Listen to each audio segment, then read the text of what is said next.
हमारी मुख्यमंत्री जी से, देवेंद्र फडणवीस साहब से, शिंदे साहब से, इनसे यही रिक्वेस्ट है कि जैसे जिस हिसाब से उन लोगों ने वहाँ 7 टैलेंट को शिफ्टिंग के तौर पे दिया, तो हम सारे लोगों की यही एक छोटी सी रिक्वेस्ट है गवर्नमेंट से कि भाई ये 40 लोगों को किसी भी हालत में इन 40 लोगों की व्यवस्था महाडा में कराया जाए।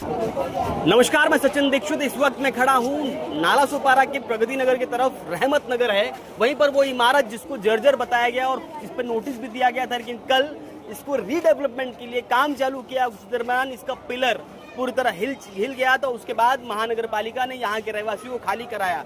कल खाली कराने के बाद रहवासी रात भर इसी सड़कों पे अपनी रात बिताने मजबूर हुए। आप देख सकते हैं यहाँ इस तरफ से लेकर जो रहवासी हैं वो बैठे हुए हैं रास्ते पर, और इधर मेरे पीछे देख सकते हैं रहवासियों का सामान रास्ते पर रखा हुआ है। और यहाँ पर तमाम महिलाएं हैं जो उपस्थित हैं, उन सभी का एक ही बात कहना है कि हमें बेघर कर दिया गया है, अब घर कब मिलेगा।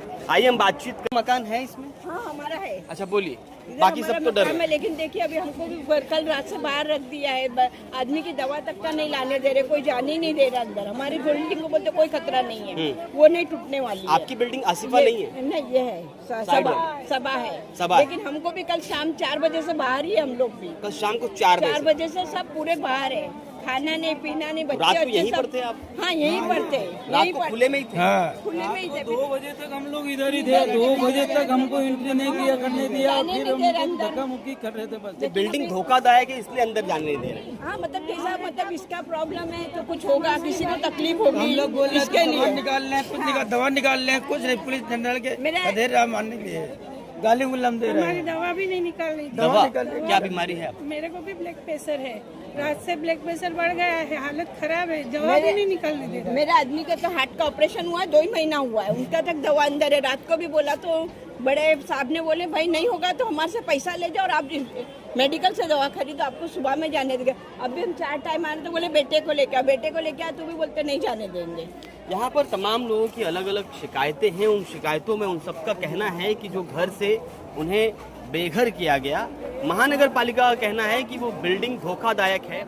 ऐसे में अति धोखादायक होने की वजह से इमारत पे पुनः जाने देना खतरे से खाली नहीं होगा। मैं यहाँ के और लोगों से बात करने का प्रयास करूँ। क्या नाम है आपका? मेरा नाम बबलू सैयद। बबलू जी, क्या कहेंगे जिस तरीके की व्यवस्था है उस पर क्या कहेंगे, और महानगर पालिका जो कार्रवाई कर रही है, क्योंकि इमारत अति धोखादायक हो चुका है, तो क्या कुछ कहना है संपूर्ण मामले में?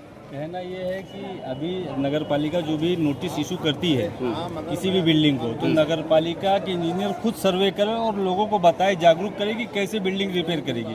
ये किसी अनाड़ी कॉन्ट्रैक्टर की वजह से ये हालत हुई, वरना बिल्डिंग बहुत मजबूत है। ऐसा ही अलकापुरी में भी हुआ था जी। तो ये किसी अनाड़ी कॉन्ट्रैक्टर की वजह से ये हुआ है, वरना बिल्डिंग बहुत मजबूत है। बिल्डिंग में कोई तकलीफ नहीं। बिल्डिंग को बन के 15 साल हुए हैं और हम लोग काफ़ी टाइम से यहाँ हैं। नगर पालिका से ये आश्वासन चाहिए कि भाई अब किसी को भी आप नोटिस दो तो अपना इंजीनियर वहाँ और आर्किटेक्ट भेजे तो उसको चेक ऑडिट करे और चेक करे कि हमारा काम लोग प्रॉपर कर रहे कि नहीं। हाँ, वापस सिर्फ नोटिस भेज के हाथ खड़े कर देना वो नहीं होना चाहिए। जी, क्या कहेंगे? वो गलत है। हाँ। नोटिस भेजो, उसके बाद में अपना इंजीनियर भेजो, वो चेक करें एडिटेड रिपोर्ट में क्या दिखा रहा है। अगर रिपेयर करने लायक है तो रिपेयर की जाए, नहीं है तो नोटिस दे करके इसके बाद में बोले कि नहीं खाली करना पड़ेगा। ये धोखादायक है, किसी के भरोसे मत छोड़ो। भरोसे पे नहीं। और एक बिल्डिंग की वजह से सर 2 बिल्डिंग, यानी जो इधर की तरफ की वो सभा ने वो सबको भी खाली करा दिया। उन सबको खाली कराया? क्या बोल के खाली वो कराया? तो कह रहे हैं कि ये इस तरफ झुक रही है, यानी अगर गिरेगी भी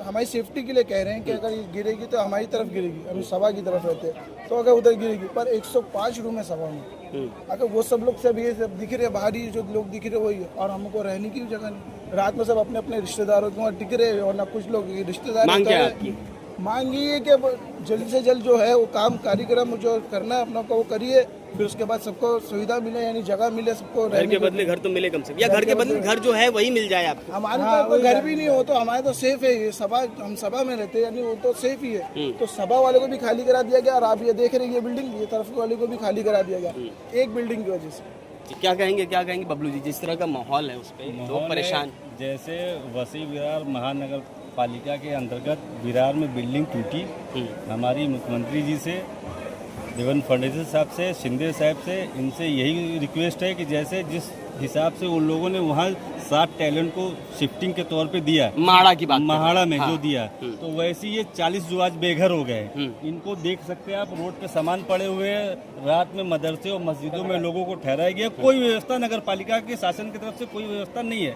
तो हम सारे लोगों की यही एक छोटी सी रिक्वेस्ट है गवर्नमेंट से कि भाई ये 40 लोगों को किसी भी हालत में, इन 40 लोगों की व्यवस्था महाड़ा में कराया जाए। क्या कहेंगे आप?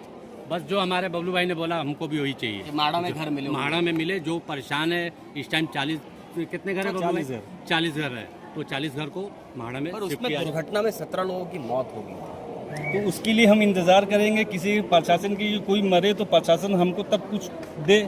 तो ऐसा नहीं होना चाहिए, दोनों आंख से देखना चाहिए, दोनों आंख से देखे। जिस तरफ पे वहाँ देखा गया, अब तो हम मुस्लिम कम्युनिटी से आते हैं, तो हमको हमारे साथ इंसाफ नहीं होगा तो हम तो ये समझेंगे कि हमारे यहाँ भेदभाव किया जा रहा है, हम ये समझेंगे। चलिए, इनका साफ तौर पे कहना है जिस प्रकार से विरार के विजयनगर की घटना के बाद वहां पर 60 लोगों को माड़ा में घर दिया गया, उसी तरह ही बबलू, अब उनका कहना है साफ तौर पे जिस प्रकार से वहां इंसाफ किया गया, वैसे यहाँ भी जो 40 लोग हैं, जो 40 परिवार हैं, उन्हें माड़ा में घर देकर, क्योंकि ये इमारत अब टूटेगी, अति धोखादायक है, तो ये लोग कहाँ जाएंगे, ऐसे में उन्हें टेम्परेरी बेस पर ही लेकिन घर दिया जाए। अब देखना ये होगा कि इस मांग पर सरकार आखिर कितना ठोस कदम उठाती है।